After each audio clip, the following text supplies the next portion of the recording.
पुरानी पेंशन की बहाली के मुद्दे पर आंदोलित सरकारी कर्मचारियों के बढ़ते प्रभाव के बीच विपक्ष भी अब पुरानी पेंशन की बहाली के मुद्दे को लेकर के थोड़ा संजीदा हो गया है। और आपको बता दें कि संसद में पुरानी पेंशन की बहाली के मुद्दे को उठाने के लिए विपक्ष ने अपनी लामबंदी को और भी ज्यादा मजबूत कर लिया है। यानी कि इंडिया गठबंधन के जो सांसद होंगे पुरानी पेंशन की बहाली के मुद्दे पर देश की संसद में जरूर बात करेंगे और इस मुद्दे को पुरजोर तरीके से उठा करके सरकारी कर्मचारियों को देश की संसद से एक बड़ा संदेश देने की कोशिश करेंगे। इसका मकसद है कि जिस तरीके से 1 अगस्त 2025 को सरकारी कर्मचारियों ने रोष मार्च निकाल करके अपना शक्ति प्रदर्शन किया और सीधे सीधे सरकार को चुनौती दी, उसके बाद से ही विपक्ष अब पुरानी पेंशन की बहाली के मुद्दे को लेकर के थोड़ा गंभीर होता हुआ नजर आ रहा है। अब माना जा रहा है कि जब संसद का सत्र चलेगा और प्रश्नकाल या शून्यकाल में सीधे तौर पर विपक्षी दलों के सांसदों को अपनी बात रखने का मौका दिया जाएगा, तो फिर विपक्षी दलों के सांसदों की ओर से पुरानी पेंशन की बहाली के मुद्दे को पुरजोर तरीके से उठाने की कवायद की जाएगी ताकि सरकारी कर्मचारियों को साधने की कवायद तेज की जा सके। आपको बता दें कि पुरानी पेंशन की बहाली के मुद्दे पर आंदोलित सरकारी कर्मचारियों ने जब से अपना शक्ति प्रदर्शन किया है उसके बाद से विपक्षी नेता काफी ज्यादा एक्टिव नजर आ रहे हैं। यानी कि पुरानी पेंशन की बहाली के मुद्दे को लेकर के अब सरकार और विपक्ष के बीच एक बार फिर से संसद में गहमा-गहमी वाली बहस होने वाली है और विपक्ष इस मुद्दे को पुरजोर तरीके से उठा करके सियासी तौर पर भी सरकारी कर्मचारियों के वोट बैंक का इस्तेमाल करना चाहेगा। इसीलिए माना जा रहा है कि विपक्षी दलों की ओर से पुरानी पेंशन की बहाली के मुद्दे को चर्चा करवाने की कवायद तेज की जा रही है। हालांकि अभी विपक्ष सबसे ज्यादा एसआईआर के मुद्दे पर संजीदा है और उस पर चर्चा करवाना चाहता है, लेकिन यह भी माना जा रहा है कि एसआईआर के साथ विपक्ष सरकारी कर्मचारियों को भी साथ करके अपनी रणनीति को और भी ज्यादा धार देने की कवायद में जुटा हुआ है। इसलिए विपक्ष ये चाहता है कि पुरानी पेंशन की बहाली के मुद्दे पर प्रश्नकाल या शून्यकाल में सरकारी कर्मचारियों का मुद्दा उठाया जाए और उसके नाते से सरकार को घेरा जाए। आपको बता दें कि पुरानी पेंशन की बहाली के मुद्दे पर केंद्र की मोदी सरकार की नीतियों के खिलाफ सरकारी कर्मचारी सड़कों पर उतर करके संघर्ष करने की कवायद में जुट चुके हैं और इसी के साथ सरकारी कर्मचारी राष्ट्रीय राजधानी दिल्ली में भी ये कूच करने वाले हैं। यानी कि नवंबर के महीने में सरकारी कर्मचारी राष्ट्रीय राजधानी दिल्ली तक पहुंच जाएंगे। यानी कि अभी जब सरकारी कर्मचारी सड़कों पर संघर्ष कर रहे तब संसद का मानसून सत्र चल रहा है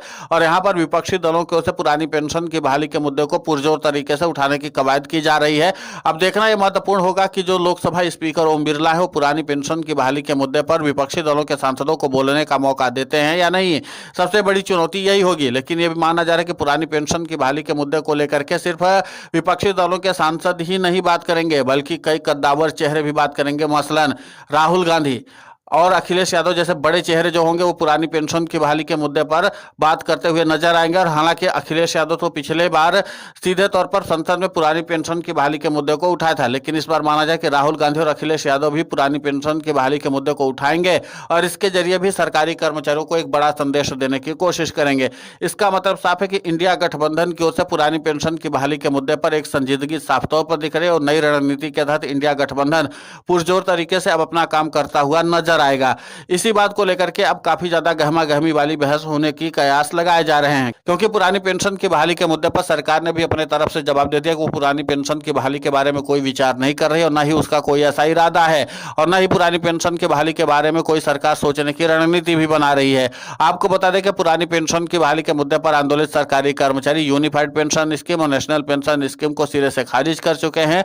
और वो सीधे तौर पर इस बात का संदेश देना चाहते हैं कि हम सीधे पुरानी पेंशन की बहाली चाहते हैं और कुछ नहीं चाहते हैं। इसलिए पुरानी पेंशन की बहाली के मुद्दे को लेकर के विपक्षी दलों की ओर से काफी ज्यादा संजीदगी दिखाई जा रही ताकि इनका सियासी तौर पर भी इस्तेमाल किया जा सके। आपको बता दें कि समाजवादी पार्टी ने लोकसभा चुनाव 2024 में जिस तरीके से पुरानी पेंशन की बहाली के मुद्दे को पुरजोर तरीके से उठाया था उसके नाते से उसको सरकारी कर्मचारियों को अच्छा खासा लाभ मिला था। इसी के नाते से बीजेपी को उत्तर प्रदेश में निराशा हाथ लगी थी और समाजवादी पार्टी ने अच्छी खासी जीत हासिल की थी। अब माना जा रहा है कि विपक्ष भी पुरानी पेंशन की बहाली के मुद्दे पर सरकारी कर्मचारियों के मांगों और मुद्दों को उठा करके बिहार का अपना सियासी समीकरण सेट करना चाहते हैं और इसी समीकरण को साधने के लिए ही विपक्षी दलों की ओर से पुरानी पेंशन की बहाली के मुद्दे को उठाने की कवायद की जा रही है। समाजवादी पार्टी की तरफ से अखिलेश यादव या धर्मेंद्र यादव पुरानी पेंशन की बहाली के मुद्दे को उठा सकते हैं। उधर आम आदमी पार्टी की तरफ से राज्यसभा में सीधे तौर पर संजय सिंह फिर से पुरानी पेंशन की बहाली के मुद्दे पर सरकार को घेर सकते हैं। इसके अलावा अगर बात करें तो शिवसेना यूबीटी की तरफ से भी कई सांसद जो हैं जो पुरानी पेंशन की बहाली के मुद्दे का समर्थन करते हैं वो भी पुरानी पेंशन पेंशन की बहाली का मुद्दा उठा सकते हैं। इसके अलावा अन्य जो छोटे घटक दल हैं इंडिया गठबंधन के, वो भी पुरानी पेंशन की बहाली के मुद्दे को उठा सकते हैं। तो कुल मिलाकर के यह है कि पुरानी पेंशन की बहाली के मुद्दे को उठाने की कवायद जो है वो विपक्ष की ओर से तय कर ली गई है और इसी के नाते से पुरानी पेंशन की बहाली का मुद्दा एक बार फिर से देश की संसद में चर्चा का विषय बनने वाला है और ये सदन के पटल में भी रखा जाएगा। अब देखना महत्वपूर्ण होगा कि जिस तरीके से पुरानी पेंशन की बहाली के मुद्दे को लेकर के सरकार के खिलाफ सरकारी कर्मचारियों की मोर्चेबंदी मजबूत हो रही है और इसी के साथ सरकारी कर्मचारी सिर्फ पुरानी पेंशन की बहाली के लिए विपक्षी दलों का साथ नहीं ले रहे, बल्कि सरकारी कर्मचारी इस बात के लिए भी तैयारी कर रहे हैं कि अगर सरकार पुरानी पेंशन की बहाली के मुद्दे पर बात नहीं मानती है, वो चाहे बिहार की एनडीए के नीतीश कुमार सरकार हो, कोई भी सरकार हो, अगर जो पुरानी पेंशन की बहाली के मुद्दे पर आड़े आएगी, सरकारी कर्मचारी उसका तख्ता पलट करने में भी कोई कोताही नहीं बरतेंगे। तो कुल मिलाकर के सरकारी कर्मचारियों का मुद्दा एक बार फिर से देश की संसद में गूंजने वाला है। फिलहाल इस पूरे घटनाक्रम को लेकर के आपकी प्रतिक्रिया बहुत महत्वपूर्ण होती है, आप हमें कमेंट करके जरूर बताएं। साथ ही पुरानी पेंशन की बहाली के मुद्दे पर हम लगातार आंदोलित होकर के खबरें चला रहे हैं। आप हमारे समर्थन के लिए चैनल को सब्सक्राइब करें, खबर को ज्यादा से ज्यादा शेयर करें ताकि पुरानी पेंशन की बहाली का मुद्दा और बुलंद हो।